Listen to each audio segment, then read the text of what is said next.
Avis vascular centre మన దేశంలోనే the best varicose vein hospital.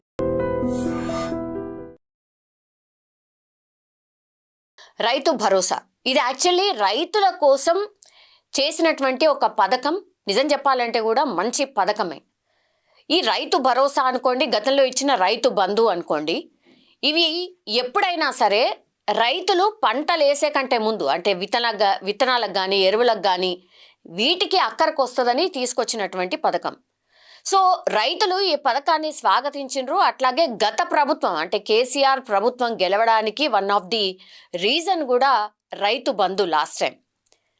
ఇక దాని తర్వాత ఏమైపోయింది అంటే ఈ రైతు బంధులో లోపాలు ఉన్నాయి, అన్ని రాళ్ళు రప్పలకు రోడ్లకు కూడా ఇచ్చిండ్రు, అడవులకు కూడా ఇచ్చిండ్రు, బడా నేతలకు ఇచ్చిండ్రు అని పెద్ద ఎత్తున విమర్శలు వచ్చినాయి. చాలా కోట్ల రూపాయలు వేస్ట్ అవుతున్నాయి అని ప్రభుత్వం ఏం చేసింది, ఇవన్నిటి లెక్కలు తేల్చి నిజమైన రైతులు ఎవరు, అట్లాగే మేము కౌలు రైతులకు కూడా ఇస్తామని అనౌన్స్ చేసింది. దీంతో పెద్ద ఎత్తున రైతులు కూడా హ్యాపీగా ఫీల్ అయినరు. ఇది కూడా one of the factor Congress party గెలవడానికి. రైతు భరోసాకి సంబంధించి ఇంకా కూడా తర్జన భర్జన పడుతోంది రాష్ట్ర సర్కార్. దీన్ని ఇంకా ఎట్లా ప్రక్షాళన చేయాలి, నిజమైన రైతులను ఎట్లా గుర్తించాలి, ఇట్లాంటి అన్నీ కూడా ఇంకా కూడా నేర్చుకుంటుంది. ఆర్ దానికి సంబంధించి లోటుపాట్లు ఎక్కడనుంటే సవరించే ప్రయత్నం ఒకటి జరుగుతోంది. అందులో భాగంగానే ఇప్పుడు రైతు భరోసా పథకాన్ని ఇంకా పకడ్బందీగా నిజమైన రైతులకు ఇవ్వాలి అనే సంకల్పంతో ఇప్పుడు శాటిలైట్ ఇమేజెస్ అంటే ఒక టెక్నాలజీ ఆధారంగా శాటిలైట్ ఇమేజెస్ ద్వారా ఎవరైతే రైతులు నిజంగా వాళ్ళ భూముల్లో పంటలు వేసి పంట సాగు చేస్తున్నారో ఆ రైతుల్నే గుర్తించాలి, ఆ రైతులే నిజమైన రైతు భరోసాకి అర్హులు అనేటువంటిది ఒక అతిపెద్ద డిసిషన్ అయితే రాష్ట్ర సర్కార్ తీసుకుంది. యాక్చువల్లీ ఈ టెక్నాలజీ ఏదైతే ఉందో మొన్న వర్షాకాలం పంటలప్పుడు కూడా ఈ టెక్నాలజీని వాడింది. కానీ చాలా కంప్లైంట్స్ వచ్చాయి. ఏమని, అసలు అక్కడ సాగు చేసే భూమే లేదు, అయినా సరే రైతు భరోసా అందింది అనేటువంటిది చాలా పెద్ద ఎత్తున ఫిర్యాదులు కూడా అందాయి.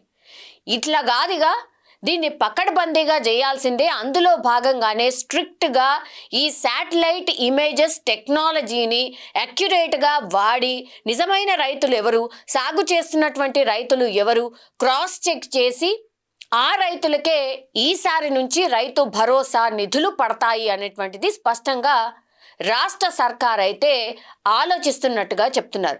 అందులో భాగంగానే స్థానిక ఎన్నికలు ఎప్పుడైతే వచ్చినాయో అప్పుడు రైతు భరోసా నిధులు పడ్డ తర్వాతనే స్థానిక ఎన్నికలకు ప్రభుత్వం పోతుంది అని అందరు అనుకున్నారు. కానీ ఏమాత్రం కూడా తొందర పడకుండా రైతు భరోసా పైసలు వేసి స్థానిక ఎన్నికలకు పోలే. ఎందుకు అంటే ఇదే రీజన్ చెప్తున్నారు. నిజమైన రైతులు ఎవరైతే ఉన్నారో వాళ్ళను గుర్తించిన తర్వాతనే ఈ రైతు భరోసా నిధులు వెయ్యాలి. కాబట్టి ఈసారి అంటే ఇప్పుడు వానాకాలం తర్వాత ఇప్పుడు వేసే పంటలకు సంబంధించిన నిధులు కాస్త ఆలస్యమయ్యే అవకాశాలు ఉన్నాయని స్పష్టంగా అర్థమవుతోంది. సో మొన్న తుమ్మల నాగేశ్వరరావు అంటే concern minister, agriculture minister Tummala Nageswararao అధికారులతోని సమీక్ష సమావేశం నిర్వహించారు. మొన్న వరుసగా క్యాబినెట్ సమావేశాలు జరిగాయి కదా, అందులో భాగంగా ఈ రైతులకు సంబంధించి రైతు భరోసాకు సంబంధించి కూడా ఒక డిస్కషన్ వచ్చింది. అందులో భాగంగానే ఇది ఖచ్చితంగా ఈసారి మనం పాటించాల్సిందే. నిధులకు సంబంధించి మన దగ్గర నిధులు ఉన్నాయి, మనం రెడీగా ఉన్నాం వేయడానికి. కానీ నిజమైన లబ్ధిదారులు ఆర్ నిజమైన రైతు భరోసా నిధులు ఎవరికైతే చేరాలో వాళ్ళకు చేరాల్సిందే. అండ్ ఇప్పుడు గతంలో కూడా ఈ కౌలు రైతులు ఎవరైతే భూమిని సాగు చేస్తున్నారో వాళ్ళు ఇప్పటి వరకు గవర్నమెంట్ ముందే ప్రామిస్ చేసింది 12,000 రూపాయలు వీళ్ళకు కూడా ఇస్తామని. కానీ ఇప్పటి వరకు కూడా ఒక 6,000 చాలా కొద్ది మందికి మాత్రమే అందినాయి అని మనకు కూడా తెలుసు. కానీ ఈ లిస్టును కూడా ఈ నిజమైన కౌలుదారులు ఎవరు వాళ్ళ లిస్టు కూడా పకడ్బందీగా ప్రిపేర్ చేయండి.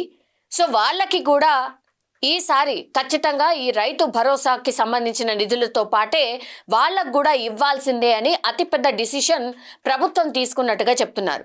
ఇప్పుడు కౌలు రైతులు ఎంతో కాలంగా వెయిట్ చేస్తున్న వాళ్ళకి అట్లాగే రైతు భరోసా అంటే నిజమైన రైతులు ఎవరైతే ఉన్నారో వాళ్ళకి ఈసారి కొద్దిగా అటో ఇటో ఆలస్యమైనా సరే కానీ నిజమైన లబ్ధిదారులకే ఈ నిధులు అందించాలి అని ప్రభుత్వం ఆలోచిస్తున్నట్టుగా చెప్తున్నారు.